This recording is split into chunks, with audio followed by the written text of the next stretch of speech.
आपका holistic wellbeing नामक channel में बहुत बहुत स्वागत है। आज हम डिस्कस करेंगे उम्र के बहानासाइटिस का। जब भी हम किसी व्यक्ति से बात करते हैं कि आप कोई कार्य कर लो, आप किसी व्यवसाय को शुरू कर लो, आप अध्ययन किया करो अच्छी अच्छी पुस्तकों का, तो तब वह उम्र के बहानासाइटिस का जवाब देते हैं। देखिए, पढ़ने की कोई उम्र नहीं होती, हम किसी भी उम्र में पढ़ सकते हैं। इसके और किसी भी उम्र में हम अलग अलग तरह की परीक्षाओं को भी पास कर सकते हैं।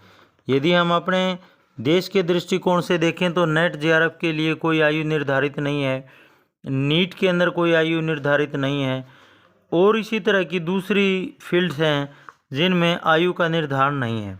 तो आप उम्र के बहानासाइटिस को बार बार ना दोहराकर बल्कि अपने आप जिम्मेदारी लें, रेस्पॉन्सिबिलिटी लें कि हाँ, मैं ये काम कर सकता हूँ और मुझे ये काम करना चाहिए।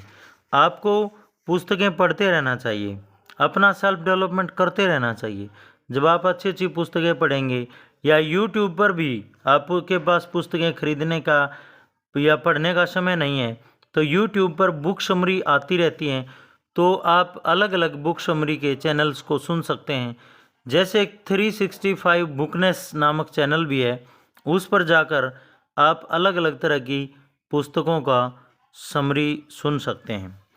अब यदि आप अपनी उम्र के बहानासाइटिस को ठीक करना चाहें तो इसे कैसे ठीक कर सकते हैं? इसके 3 मुख्य सुझाव हैं जिनके माध्यम से आप ठीक कर सकते हैं। पहला है, अपनी वर्तमान उम्र के बारे में सकारात्मक सोच रखें। यह सोचें मैं अभी भी युवा हूँ, यह न सोचें मैं अब बूढ़ा हो चुका हूँ। नए लक्ष्यों को हासिल करने की कोशिश करते रहें।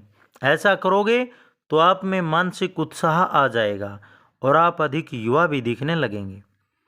नंबर 2, हिसाब लगाएं कि आपके पास कितना रचनात्मक समय बचा है। याद रखें, 30 साल के आदमी के पास अपने जीवन का 80% रचनात्मक समय शेष है और 50 साल के आदमी के पास अब भी 40% समय है। शायद सर्वश्रेष्ठ समय तो अभी आना शेष है। ज़्यादातर लोग जितना सोचते हैं जिंदगी दरअसल उससे लंबी होती है। तो इसलिए अपने जीवन में रचनात्मकता लाएं और सोचें कि यदि आपकी 50 साल भी आयु हो गई है तो अभी तो मेरी आधी आयु बाकी है और मैं इस आधी आयु में रचनात्मकता, क्रिएटिविटी ला सकता हूँ। नंबर 3, भविष्य में वह काम करें जो आप सचमुच करना चाहते हो। जब आप अपने दिमाग को नकारात्मक कर लेते हो और सोचते हैं कि अब तो समय निकल चुका है, तभी आपके हाथ से समय सचमुच निकलता है। यह सोचना छोड़ दें, मुझे यह काम सालों पहले शुरू कर देना चाहिए था, यह असफलता की सोच है। इसके बजाय यह सोचें मैं अब शुरू करने जा रहा हूँ, मेरे सर्वश्रेष्ठ वर्ष अभी बाकी हैं। सफल लोग इसी तरीके से सोचते हैं। धन्यवाद।